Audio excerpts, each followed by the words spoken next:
Alors, il y a dans Ceci n'est pas un blasphème beaucoup d'invités surprises. Bon, donc on n'attendait pas forcément nous-mêmes.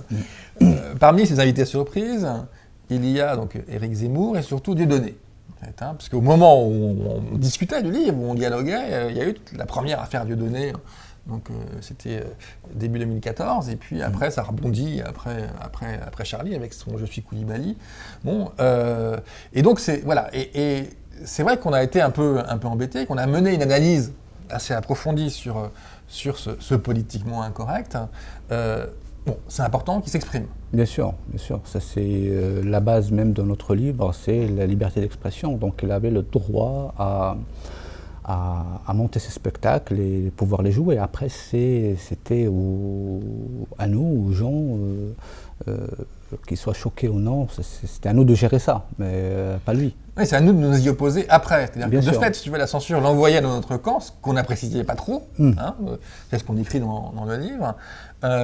Mais en même temps, après effectivement, au fond, on trouve qu'il est plutôt manipulateur en tout cas, en fait, ne serait-ce que parce que il n'est pas tout au même niveau, c'est-à-dire il ne va pas défendre les Femen, il va effectivement se focaliser sur les Juifs et mettre en scène, un peu comme Zemmour aussi en fait, cette idée de pouvoir s'attaquer à la Shoah, comme si s'attaquer à la Shoah, c'était la même chose que s'attaquer à une religion, un dogme, ce qui est complètement différent, parce que là on est entre l'histoire et puis un dogme, c'est pas la même chose. Et puis surtout, le fait de s'attaquer aux victimes. C'est-à-dire, c'est la seule chose c'est quelqu'un qui fait beaucoup rire, mais c'est le seul moment où je ne peux pas rire, c'est quand il s'attaque à des victimes, que ce soit la Shoah, que ce soit... Comment on peut faire rigoler sur les victimes de 11 septembre? Comment on peut faire rigoler sur les victimes d'un tremblement de terre ou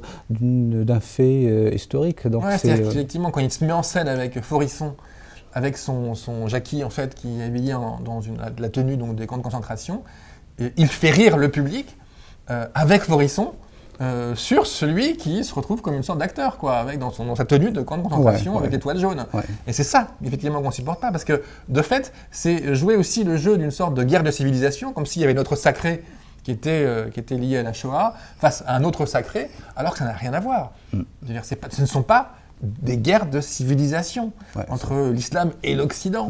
C'est la plus grosse erreur qu'on entend depuis un moment, depuis longtemps je veux dire, c'est comme si l'islam est une unité. Dans l'islam, il y a plusieurs islams d'ailleurs. Il y a déjà une guerre dans l'islam à l'intérieur, entre les chiites, les sunnites, les alévis, enfin... Les minorités, on en parle beaucoup. Et c'est là qu'est l'enjeu, c'est-à-dire qu'il faut justement refuser cette thématique de la guerre de civilisation pour dire qu'il faut être du côté de tous ceux qui défendent la liberté partout dans le monde, au sein de l'islam, comme aux États-Unis, comme partout ailleurs, je veux dire, comme au Chili.